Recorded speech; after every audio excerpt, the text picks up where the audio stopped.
Good morning from Panhandle Outdoors with Winston Chester. Panhandle Outdoors, your source for fishing, hunting, and information for folks who enjoy the great outdoors. Now sit back, relax. It's Panhandle Outdoors. Good morning, folks. Welcome to Panhandle Outdoors. I'm Winston Chester. I'm really glad you're with us this morning. Got a great show lined up with a special guest here. But first, our weather brought to us by Haney Technical Center at the corner of Baldwin and Highway 77. High today, we're looking at only 77, and a low, we're looking at 60. So we're getting into some of this fall weather. Hope we can all start drying out a little bit after that storm we've had. But it's been really humid and all this past week and all. But I know we talked about that storm the other night. It's really with some strong winds. Water temperature 80 degrees, and it's pretty steady right there. Take a look at our river readings. The Apalachicola Bluntstown is just staying level. Been that way for about 2 weeks now. It's at a 1.5. And it looks like for the weekend, if you're planning a weekend trip to the river, you're going to be at about a 1.5. Good and steady reading right there. But the Choctawhatchee at Caryville is going to be shooting up. And I mean, this is really taking off. It started taking off Tuesday about lunchtime, and it's reading a 5.5 this morning, but it's going to get close to 10 foot by the weekend. So it's going to jump 5 foot just in the next couple of days. Our tide chart brought to us by Kent Forest Lawn Funeral Home, and on the screen there, looking at our tides, we have a high tide at 1:48 a.m. and a low at 1:25 p.m. It's October 15th. We're halfway through the month of October. It's hard to believe, but good strong tides, and also weekend tides will be good. Marine forecast will be west at about 10 to 20.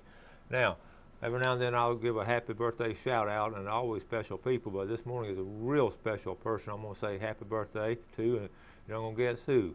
It's my beautiful granddaughter Whitney's birthday today, and she is now 14 years old. It's incredible how fast they grow, and it's amazing. But what a sweetheart, my oldest grandchild, and happy birthday, sweetheart. I love you, and we'll have a little ice cream and cake tonight. All right, we'll take our break and be right back.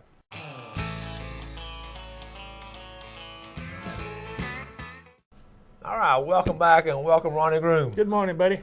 All right, Ronnie, we sit here talking and, just get back from a trip, and I see all kind of historical things. I love to stop at historical markers, but we have such a rich history here. But I remember back in the day, late 60s, early 70s, archery was just coming in. I was in school in college at Florida, and we was getting I remember shooting on an archery range down there, how much I loved it, and as a young person, and then get up here and man, the only person in town was doing archery was a guy named Ronnie Groom. Because I asked about it. Man, I went running down to C&G, and that was my first trip ever to C&G was about archery. Yeah. Looking at some bows and arrows.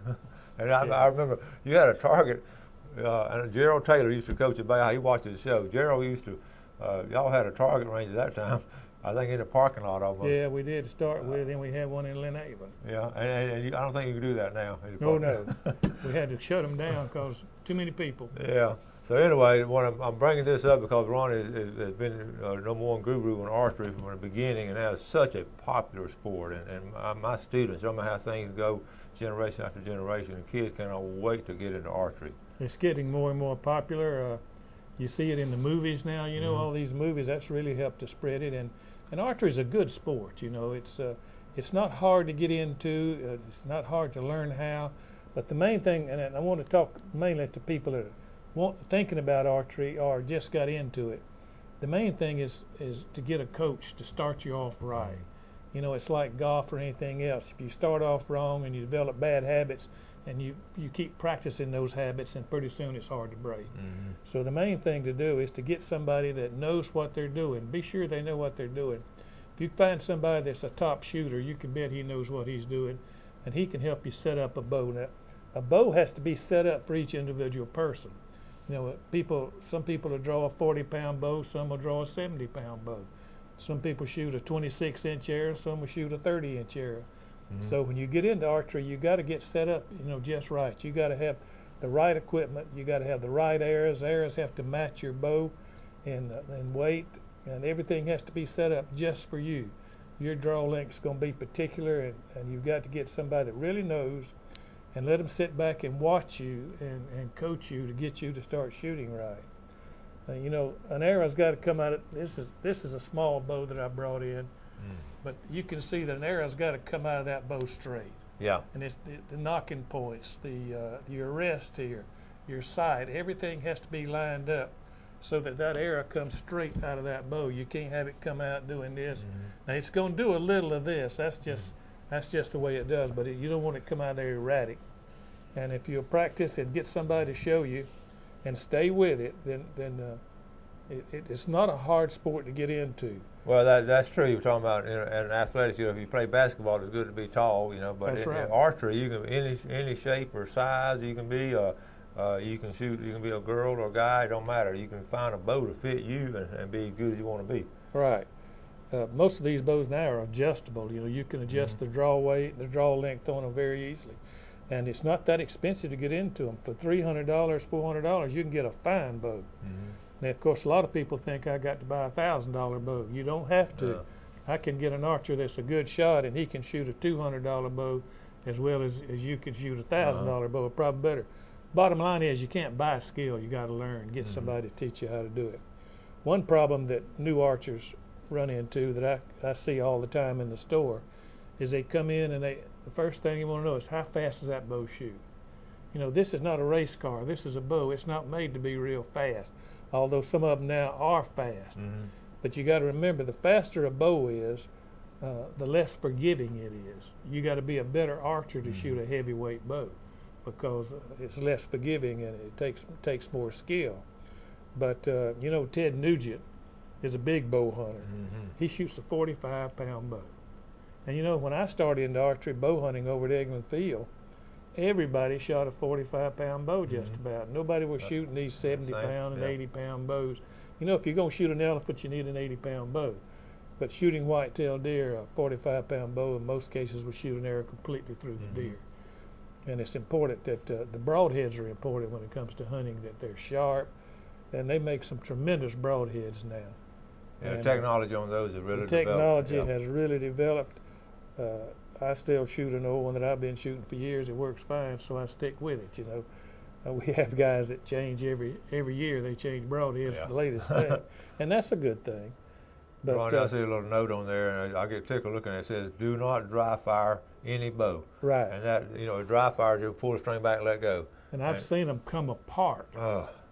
And I've seen strings break, and you never dry fire a bow. Yeah, I tell my students that one of the very first things I tell them, and out of 300 kids taking it, there's going to be a couple of them that just really forget it in 2 or 3 days. All of a sudden they're going to pull it back, and then the whole class just freeze and look at them. What did you do? What happened? What did I do? They just wasn't thinking, hadn't been around it.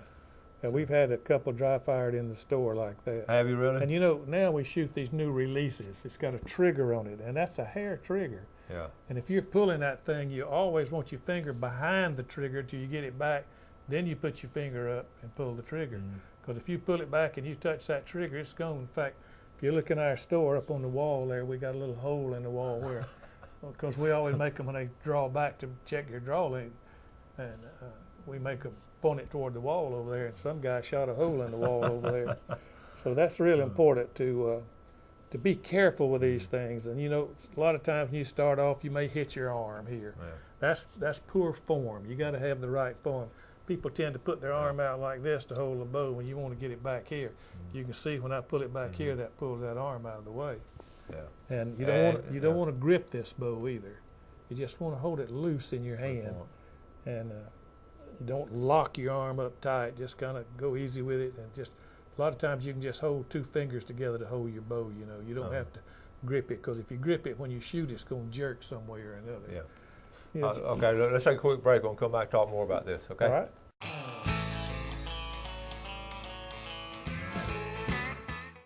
All right, welcome back. Today with Ronnie Groom from C&G Sporting Goods, the founder of that, and we are one of the early owners of it, but we're talking about early bow hunting. It has evolved a lot, hasn't it? Right, it sure has. It's come a long way, and the quality of the bows now are just so good, and it's just a good sport. It's a good family sport. We got families that shoot, the wives, and the wives are hunting now. The girls are hunting, and that's a good thing. In fact, we've got pink bows. Yeah, yes, sir. That's cool. We got pink bows down there. Now, I tell you something that I mentioned that makes shooting fun. Of course, shooting itself is fun, but every now and then we'll spice it up, especially at the end of our archery unit the last, say, week or so. We'll actually put balloons in the target, and they'll pop balloons and stuff like that. And sometimes then we'll put money, play money in the balloon, and they'll see who won a $100 bill or a $20 bill. So it's fun. You know, we used to do shooting demonstrations at schools and different events, and we'd get a little thing that they put wigs on to show them styrofoam, and sit them down there and put an apple on them. Oh yeah. and shoot the apple. Well, people were not impressed with the apple if you shot it. They were more impressed if you shot it right between the eyes. They got a big kick out of that. Yeah. One thing about these bows is practice. Practice is so important. And we're talking about good practice now, the right kind of practice. And you need to be careful there. It's not how many arrows you shoot that makes you good. You know, some people say, well, I shoot 200 arrows a day. Well, that won't necessarily make you a good shot. You got to shoot 200, or it's better to go out and shoot 10 arrows the right way and hit the bullseye than just to scatter them all over the target. You know. That grouping, yeah. Yeah, you gotta practice smart. That's the way I call it. But the archery is a good sport. It's easy to get into. Just be sure you got somebody to help you to get you started. And you know, to think that you can go buy a bow somewhere and take it home and become an archer, that's not the way to do it. That's not the way to do it. All right, let me ask you this. Are you getting many bow fishing is fairly popular. Of course, it's not a new sport. We've done it for a long time, with just a few people doing it. You have many people down at your place coming? That's getting more popular here. You can go out and you can shoot fish, and we also have a gator season that you can shoot alligators with a bow. So bow fishing, and that has really come a long way in the equipment improvements. They've got reels now that fit on your bow that work fine. A special line made for it, special arrows, you know. And the arrows are solid fiberglass. You don't want to shoot a hollow arrow like we shoot in target or hunting bows, because they don't go very far. They tend to want to float. But you get a solid fiberglass arrow, it'll penetrate the water to a good depth. And I'm looking at this because we understand, but tell the folks on this color here, the colors on these sights. A lot of people look at those and don't understand what they are. If you look at this bow, you see it has 3 pins on it. It's got 3 pins, and they're different colors for different distances. You know, one will be usually. Yeah, they're on there right there. Okay, hold it right there. Okay, we got it. See the colors right there? Right. And one will be 20, usually they set them 20, 30, and 40 yards. But now the interesting thing is now, with all the good sights and everything we have now, you can shoot 60 yards efficiently, better than we used to. In fact, I brought a sight here. Okay. If we can see this thing right here, if you'll zoom in on it here. There's a hole up in the top of this sight right here that looks like this right here. See that little hole? Yeah. Now, if you lean or cant that bow any way, that black dot will move out of the center. So you got to keep the black dot in the center. If you cant your bow either way, up or down, that black dot's going to go out of center. So you always will have your bow in a perfect position. Oh, that's a good idea. So, that keeps you from making mistakes. Yeah. Keeps you straight. So there's so many improvements like that help you that make you a good archer in a hurry, as opposed to the old equipment. What we started out with, was the stick bows, and they were all 45 pounds, and they were kind of hard to pull. They kind of stack up. And that's another thing about this archery is, this is a compound. This is the latest thing. But we got people shooting stick bows. We got them shooting long bows, shooting instinctive. That's just where you just pull back and shoot. The old I'll be honest with you. I still shoot instinctive. Oh, yeah. When I demonstrate to my students, I'm still shooting. In fact, I teach them the first thing to do is instinctive. Right. Start there and then move forward. Yeah. That's the way to do it. Yes, sir. And like I say, it's really a fun sport. And, we used to build our own arrows and cut our own feathers and everything, and not as many people do that anymore.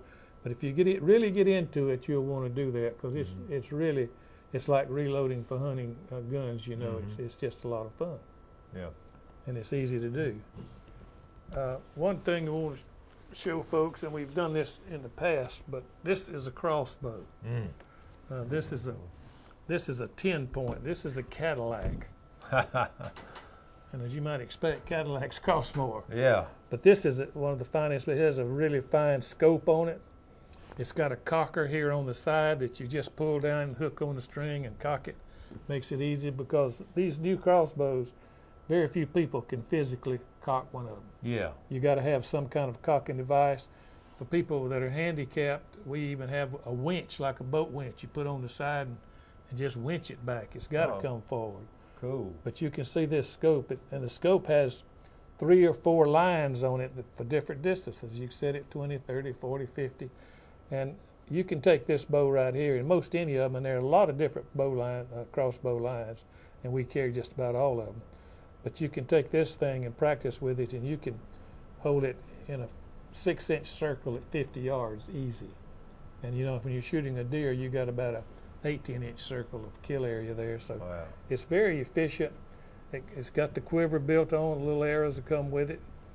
And it's for somebody that wants to make it easy, don't want to take the time to get into regular archery, they can get this thing and sight it. Well, it'll come sighted in, really. And in about 15 minutes, you can be hitting the bullseye down there at 30, 40 yards just consistently. Yeah. It's not nearly doesn't take nearly the time to get used to as a regular bow will. So this is an easy way out, and you can use this during the regular bow season or during the black powder season. And yeah. it's one thing. These things shoot strong. I mean, they are really strong and they're really fast. In fact, you can hardly see the arrow going down there. Yeah. And it takes a special target to hold these arrows because they go in so deep, and they're short. They're a lot shorter, and they have to be the right length for the right bow. Normally, a 20-inch arrow is what most bows fit, but some of them will take a 22-inch arrow. But crossbows, they're just great for somebody who wants to get into it easy. All right, let's take our final break. We're going to come back with a lot more stuff.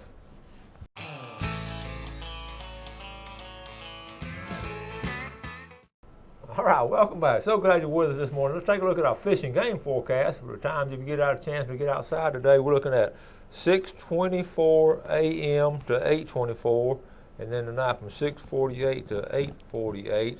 And that's brought to us by Mark Cowart of Edgewater Beach Realty. But I want to thank Mark for helping Bill Allen doing the show for me while I was out of town. We had a great conference. I'm going to talk about that later on, and it's great to have folks like that cover the show. That we don't miss a beat. They just keep on talking about fishing and all. So, all right, now let's say you were mentioning something else about this. How easy it is to shoot once you learn how. Well, it's easy to get into. It doesn't take a lot of skill. One thing I would recommend if you're shooting a crossbow is to get you a bipod to sit the front of the bow on. A monopod works, but it tends to want to do this and this. Yeah. But a bipod is steady, and if you get on a bipod and set the front of this thing on it, one thing used to the bows, you had to worry about holding the bow because that string coming forward. It'd take your thumb off. But the new bows, there's no way you can do it. Plus, you got a little button that you have to mash on these now, on some of them. If you're not mashing that button, it won't shoot. And to mash the button, you got to get your hand down below this string. But this one has a ledge here and a low place, so you're not going to get your hand in front of that. And you need to keep this top area lubricated here because that string is coming forward so fast, so hard, you need to keep it lubricated. A good point right there. But a crossbow is certainly a way to go if you want to get into an early season, some late seasons. Then go with archery or crossbow or later black powder. And archery season opens October 25th. That's right around the corner. It's coming right up on us. Yep. And hopefully we're going to get some cool weather coming in. It'll be cool by then, I feel like. That's right. Good. I'm ready. Okay, so what else you bring us this morning? Well, one thing, and I talked about this last month, is the camera, the game cameras. And, that to me is another sport altogether, is taking pictures of of wildlife. And I love it. This is the Browning, and the Reconyx is the top of the line camera. It's a $500 range. Yeah. This one right here is $120, and it ranks right below the expensive cameras. And Browning makes 4 or 5. We probably have 100 cameras in our store, 6, 7 different brands, and we got some that are really good for security. They make there's no flash, no light at all, and we sell quite a few cameras for security. And it's amazing what you get on the pictures too. And them, they're 8 megapixels or 10, and they're really good quality. We had a picture the other day sent to us. It was actually a picture of a gator snapping, jumping in midair with his mouth open at a cat. The cat's off. I mean, it's amazing how the mouth was open, everything just like that. It's fascinating. I've gotten some really good pictures. Deer right at daylight, buck deer, you know, coming to a feeder, or birds swooping down on the feeder, or raccoons, you know, you just be amazed what you'll get pictures of. And I've got pictures of some strange animals that you just could see in the fog. You don't know what they are. Yeah, well, that's the Florida panther. That's what. Oh yes, a black panther. Yeah, that's right. Yeah. We you know, I get tickled at people. We get a lot of pictures sent to us, and we appreciate you sending pictures and all, but every now and then, the most exciting thing, because you pretty well know the deer in the area, then all of a sudden a deer shows up out of nowhere. Yeah, a big buck in January just shows, and you know what's going on. That's right. And that's when the camera comes in handy. That's right. You know, last year we had a picture of two two bucks coming in that were shooters to two different feeders. And opening day archery season, that's one of my grandsons went with his dad, and the other grandson went with his mother. And they went to those two stands, and on opening morning last year, they killed 2 3.5-year-old deer. That's bucks. good. And you know, we of all the stands we got, we don't have that many. You know, 6 or 7 of them. There's some places that the shooters are coming, and some they're not. If you got that camera in there, you can tell. Plus, it's just a good sport, like I said in itself. I can't wait to get a card out of my camera and run and put it in and see what I got. See what's going on. That's right. Oh, we just got about 30 seconds. What else you have you want to tell the folks? That's about it, except C&G. We got more stock now than we've ever had. We've probably got twice the merchandise we've had in the last 2 years. And we got it in a new area to our store, another 450 square foot, so come on and see us. All right, y'all run down and see Ronnie. He's just one of our great sponsors, been with us since day one, and we always appreciate Ronnie, and we'll have him on the show. And we appreciate you watching the show too. We want to thank God for these beautiful sunsets and these hungry fish, and I want to thank you for watching Panhandle Outdoors, and you'll always do something good for someone else today. You have a great day, and God bless. Amen. Thanks for joining us for Panhandle Outdoors with Winston Chester. Panhandle Outdoors features hunting, fishing, and other activities and information to help you enjoy the great outdoors. Join us next time for Panhandle Outdoors.